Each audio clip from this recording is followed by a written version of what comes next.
welcome into our world famous Crocoseum. How are we all doing today? Yeah, brilliant. That's what we like to hear. We're good too. My name is Shannon, if we haven't already met. And my name is Maddie, but first, both Shannon and I would like to acknowledge the Gubby Gubby. They are the traditional custodians of the land that we are standing on, and we would like to acknowledge elders past, present and emerging. Yeah, thank you for that, Maddie. Now we have got a question for everyone here today. We're wondering, is anyone visiting us for the very first time? Ooh, Shannon, quite a few people in the crowd today, and a few familiar faces too. Well, we hope that you guys are having the most amazing day exploring our zoo grounds, and that you fall in love with all of our amazing animals as they play the most important role of ambassadors for their wild counterparts. They sure do, because unfortunately a lot of their wild friends face the threat of plastic pollution and entanglement every day, but we can also make a difference by simply changing just a few of our habits. Exactly right, Shan. So today we've asked for a little assistance from our bird crew in showing you just how easy it is to keep Australia new and beautiful for years to come. Now today we are being joined by two of our gorgeous parrots, Keto and Tallow, and as you can see, placing your rubbish in the bin could not be easier. So simply by disposing of your rubbish correctly, we can help so many animals and their habitats too. Not forgetting to reduce our plastic waste by reusing and recycling wherever possible. Now surely if we can teach our birds to do it, we can do it too. Ladies and gentlemen, put your hands together for Keto and Tallow. Oh my gosh, Shan, those birds always put me in the best mood. And you know what? You're always in a good mood too. So I'm thinking maybe we should give away some free stuff today. But I don't know, does anyone here like free stuff? Yes, we all love free stuff, but we also know nothing in this world is ever actually for free. So we will be making you work for those prizes today. And since we're the zoo, hey Maddie, what about a game of animal impersonations? Ooh, I think that is a wild idea, Shan. But you know what? We actually have quite a huge crowd out here today. So why don't we split the Crocoseum into two? Great idea. Well, I will kick this off and take everyone from this corner all the way around to the VIP section here. You won't be in for group number one. Perfect. And if you were seated from this side of the Crocoseum all the way to underneath the big screen, you guys are my lucky group number two. Alright, it's not about lucky, but I'm just kidding. Alright, group number one, we're up first, as the name suggests. But Maddie, I'm going to need a little bit of your assistance over here. So for this game of animal impersonations, why don't you show group number one your favourite animal? Oh, my favourite animal just so happens to be walking out right here, Giffo. So I'm going to impersonate my friend Giffo right now. Alrighty.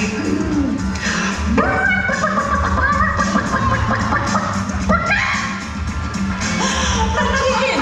I don't know how he feels about that one, Maddie. I think I might have insulted him, but it's okay. It's all for fun. I love the good old funky chicken. But group number one, Maddie has spoken. So on the count of three, I will need all of you out of your seats giving me your funky chicken impersonations, because the funkiest chicken is going to get a prize. Are we ready? On 3, 2, 1, funky chicken! Whoa, yes, beautiful on the front there. Keep it up. Oh, I love it. All I say is embarrassing the family. Beautiful. Yes, such a good effort. Keep it up. Oh, I love it up there. Also in the category. Beautiful. Alrighty. Oh my gosh, you are one wild bunch. Okay, calm down, calm down. Oh, this has made my decision really hard. That was so good. But you know what? I think you're up from the sun, right in the front in the lilac jumper. That was so good with the braids. Yes, hey. But to truly earn your prize, you need to stand up and do that one more time. On 3, 2, 1, go! Yeah! A little bit embarrassing, but don't worry, there's a prize coming straight your way. Oh, I love that chicken, but I also love the baby behind who was giving her daggers. Oh, she's clapping now. That is so cute. Well, you know what, Shan?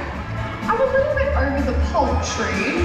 So taking a look at my group number two, what animal should they impersonate? Ooh. You know what? I have the perfect animal for group number two. You ready? Yep, I'm ready.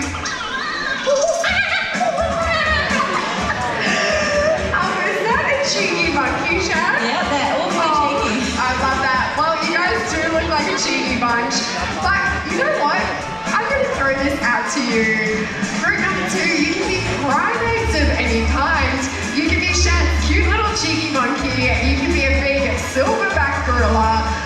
And maybe for some extra brownie points today, gentlemen in the crowd, if you have a hairy chest, whip it out for Shannon because she loves a hairy chest.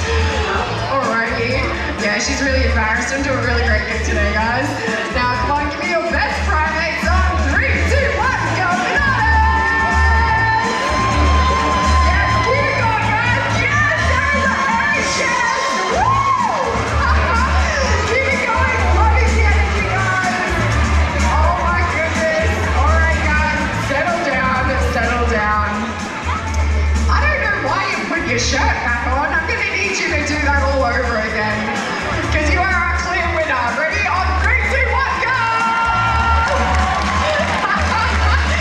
Yes, there's a prize coming straight your way. Oh, very well deserved. And we would love to give a prize to each and every one of you. But I do promise, our Wildlife Worry Show coming up will be prize enough. But on that note, we're going to head out of here because Nerese has something extra special for you all. I sure do. Now, here in Australia, we know we're pretty notorious for our impressive wildlife.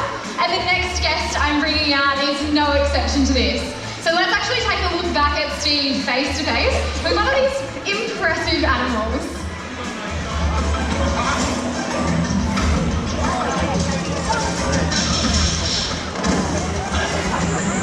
I prefer a 12-foot crocodile to 10-foot. At least I know how to deal with it. Ladies and gentlemen, I want to introduce you all to Virgo, our southern cassowary. Now, this beautiful little bird next to me actually made history here at Australia Zoo when she became the very first cassowary chick to hatch out as a part of our breeding program. Now, we actually tried for about 20 years to breed our cassowaries here at the zoo, and we tried many different pairings with all kinds of males and females that we had here. Now, we had success, luckily, after 2 years breeding our male Kevin and Melinda to have our beautiful female Virgos here hatch out last year in November. Now, she is actually coming in at 7 months old now, and she's learning all kinds of cassowary skills, like how to run and how to be out here in front of all kinds of people. Now, believe it or not, these animals are actually mostly raised by their father. So, we actually still have her sibling in the enclosure with our male in our cassowary display area. So it's pretty awesome to see he's still putting in that work. So the male will actually be left raising his clutch of young for about 9 months and maybe even a little bit more until they grow up and start to wander away from the father. So your females, they're actually out there during your breeding season, mating with sometimes multiple males and leaving them with clutches of eggs to incubate themselves. Now we waited a very long 48 days for this beautiful girl to actually hatch out. To actually hatch out of a really bright green egg. Now she actually hatched out at about 500 grams, and now she's a really big, beautiful cassowary that will sometime soon grow up to be so big and strong and get in the rest of her coloration. So ladies and gentlemen, put it together for Virgo. Well done, that is absolutely adorable, and I'm so excited to finally have Virgo in our Wildlife Worry Show. But Maddie, you know what else is really exciting? We have a very special birthday out there in our audience today. We do indeed. Today we have Octavia, who is celebrating her 3rd birthday with us. Happy birthday, Octavia, wherever you are. Oh, you may be, but happy birthday to anybody else that is celebrating any of their special days with us today. Oh, Shan, you know what? I think that this is the most perfect time to pay tribute to the man himself, Steve Irwin. Give it up for him, guys. Now, if it wasn't for Steve's love, dedication, and his passion for wildlife, none of this and definitely none of us would be here today. Now, Now, Steve, he was famous for quite a few things, but there was one word that he made his own. Now, can anyone tell me what that word is? Crikey, that's right. So we're going to do what we call at Australia Zoo a good old-fashioned crack-off. Group number 1, we are now versing group number 2. So on the count of 3, I will need every single one of you out of your seats with your thumbs in the air, giving me your loudest cracky in honor of Steve. And then group number 2 over there, they're going to try to be louder than us. Ooh, try and be louder. Shannon, I've beaten you the last 2 days, and I think I'm going for a trifecta. But you know what? To be fair on you and your team, let's pick a judge. So looking up into our VIP section today, would one of you lovelies like to be our judge? Yeah, all you have to do is put your hand up. Perfect, I'm just going to volunteer. The girl who keeps pointing at the other friend. Perfect. So all you have to do, lovely, is pick the loudest side. You got it? All right. It can be a joint decision. All right, group number 1. Like I said, I will need all of you out of your seats, your lungs pumping, and give me cracky on 3, 2, 1. Woohoo! I knew we could do it. Yeah! Oh, Sure, that was cute, but I know group number 2 is going to be much better than that. Guys, we heard what we're up against, and it wasn't much. But I would still like to go home and tell my mum that I've won for the 3rd day in a row, so I need everyone's efforts. Up, out of your seats, put your thumbs in the air, get your lungs pumping, and give me your loudest crikey on 3, 2, 1! That was fantastic. Now, Shan, that is how you do a crack-off. Yeah, I don't know, that was pretty cute. Now judges, like she said, she's won the last few days and it's starting to get to her head, so think really hard about this decision. It's super important. Now really, who's going to be the winner? Have a think. Yeah. Oh, there's some discussions going on. Okay. Oh, the anticipation. Yes!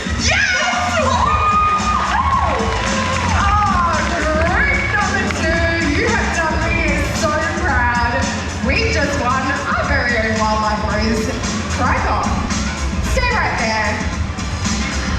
Judges, I love that you picked my side, but I think you might regret this next decision. Alrighty, so Shan, you've lost the last 3 days in a row, so you know the rules of what happens to the losers, but your side doesn't, so I'm just going to let them know. Alrighty guys, we're standing up again. We're all going to stand up. Perfect. You're all going to stand up for me. Thanks. Now what you're going to do is you're leaving and you're taking Shannon. Bye. Make sure you head to the gift store on the way out. You know what, Maddie? I'm getting a bit sick of this treatment and I really want to finish my day here today, so hang on, let me just check. Group number 1, are we going to leave? Did we come here to see some wildlife? Exactly right, Maddie, we're going absolutely nowhere. You've come to see some wildlife and that is exactly what we're going to give you. So sit back, relax, check out that big screen and enjoy Australia Zoo's Wildlife Warriors. Thank you all very much. Come with me, share it with me, share my wildlife with me, because humans want to save things that they love. My job, my mission, the reason I've been put onto this planet is to save wildlife. And I thank you for coming with me. Yeah, let's get it.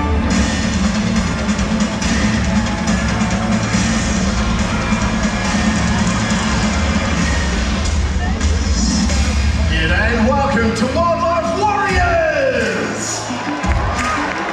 Today is a celebration of wildlife and conservation, and you all know it is thanks to Seed Stream. We can bring animals to you from all around the world. Now these beautiful birds flying above our heads are macaws.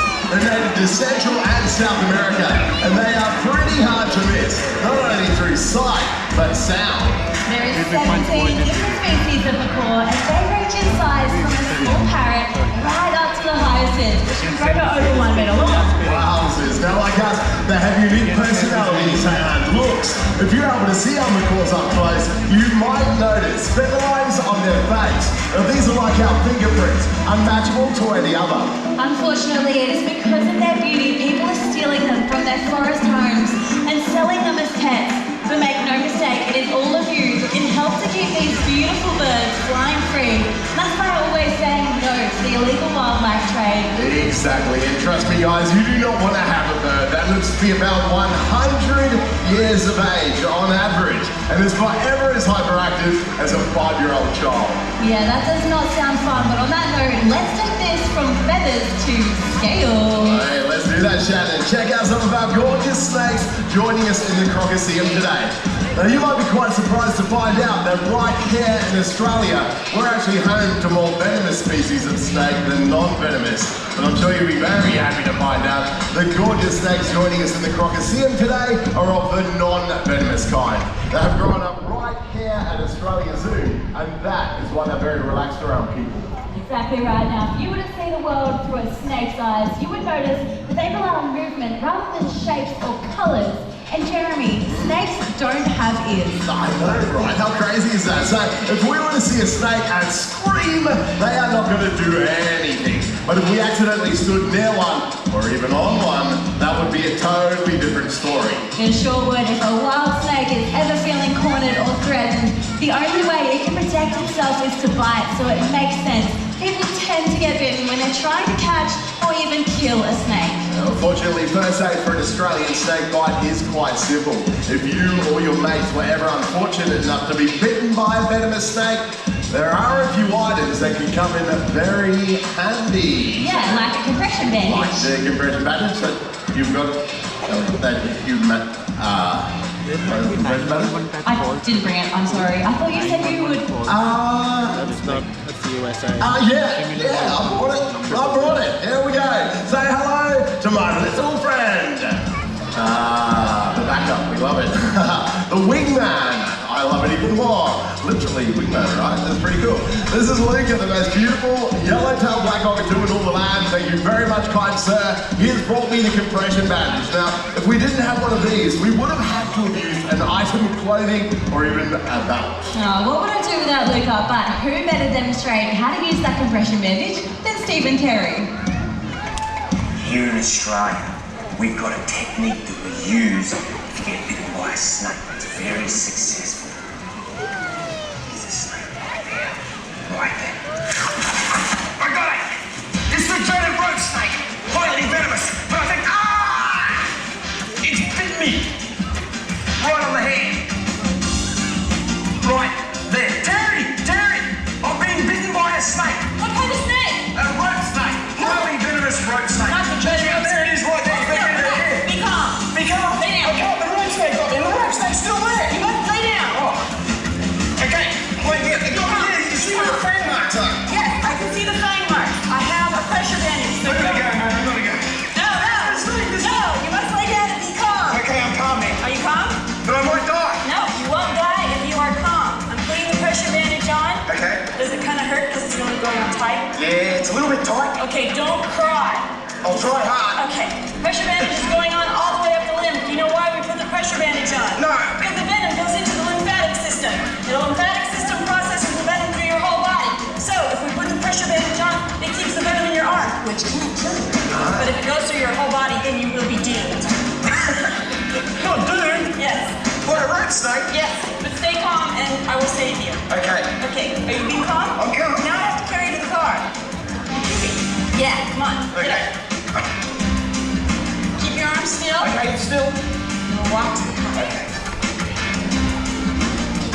That is the most beautiful footage ever. I love it. But in all seriousness, let's go through those 3 simple steps. So step number 1, remain calm and still. Step number 2, apply the compression bandage. Now step number 3, call an ambulance. Make sure you remain calm and still until it arrives, but always let that help come to you. Nicely said. You know what? We had better get out of there because Nerisse is about to take us to the skies. Thanks, guys. Our Australian skies are home to an incredible diversity of bird life. So if you keep an eye out, you might actually just be lucky enough to spot a beautiful whistling kite just like Fletcher.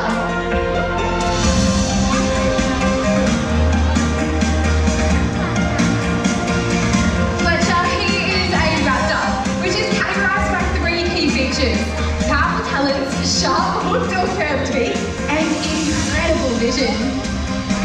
Eagle whistling kite.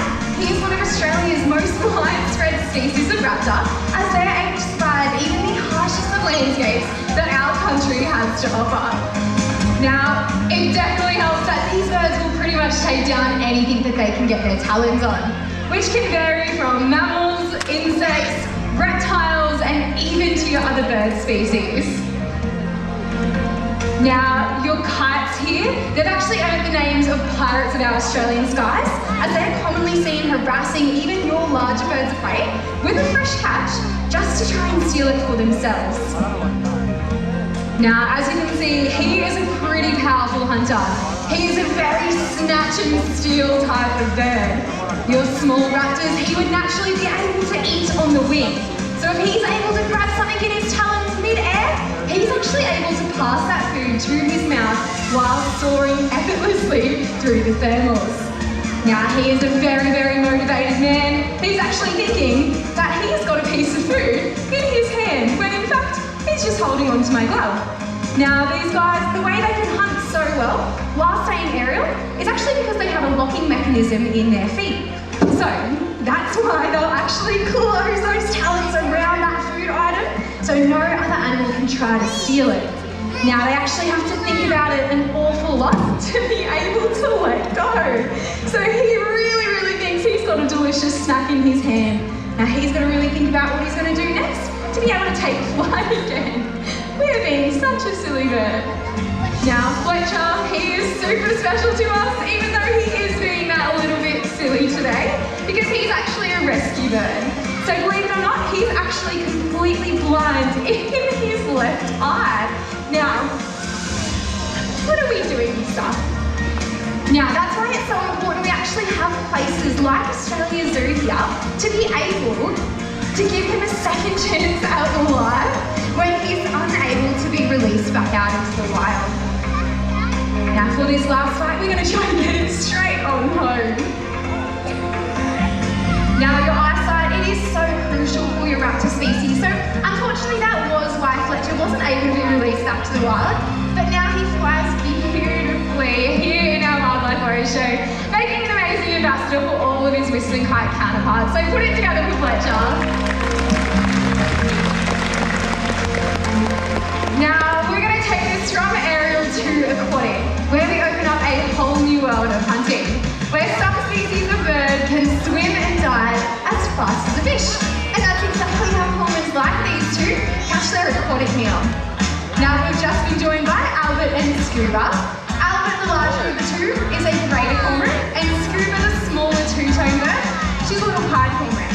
And as you can see, they are perfectly designed to live under the water because they actually lack that waterproof coating on their feathers that many other birds do possess. Whilst this is great for life underwater, birds can't take to the skies with wet feathers. So that's exactly why you'll see cormorants lining the riverbanks, shaking off that excess water, and leaving those wings outstretched, almost as if they're hanging themselves out to dry.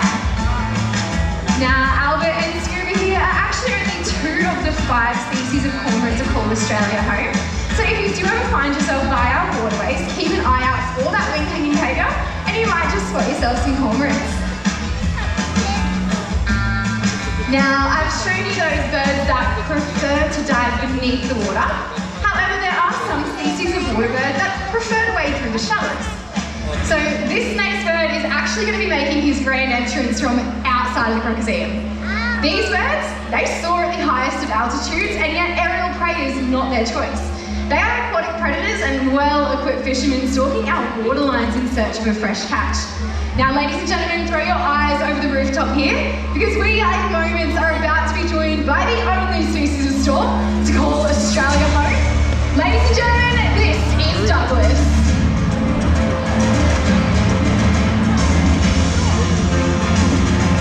Now, he sure is trying to make a beautiful entrance, and he's getting a little bit lost in these winds.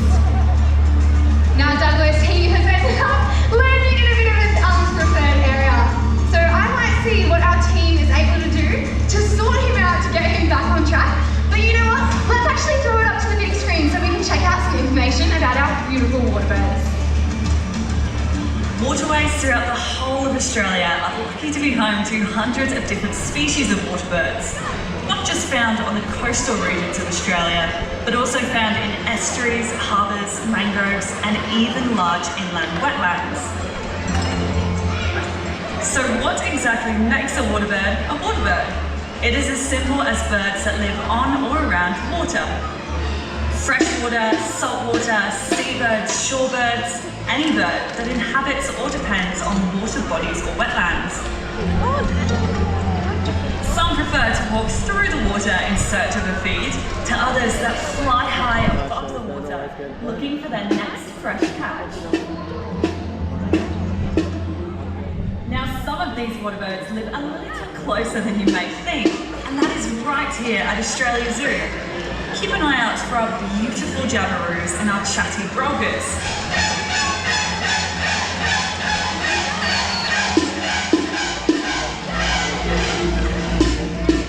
Our rainforest aviary is home to the most widespread ibis species, the Glossy Ibis, and our water-loving birdikin ducks. Like he's here. You may also be lucky enough to spot our browning kite and blue-winged kookaburra, two very frequent visitors to our bird of prey demonstration. Dad!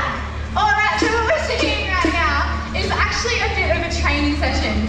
So Douglas here, he is actually very well trained in flying from his enclosure into the Crocoseum, but he's looking just a little bit lost today, as he definitely got pushed well off of his course.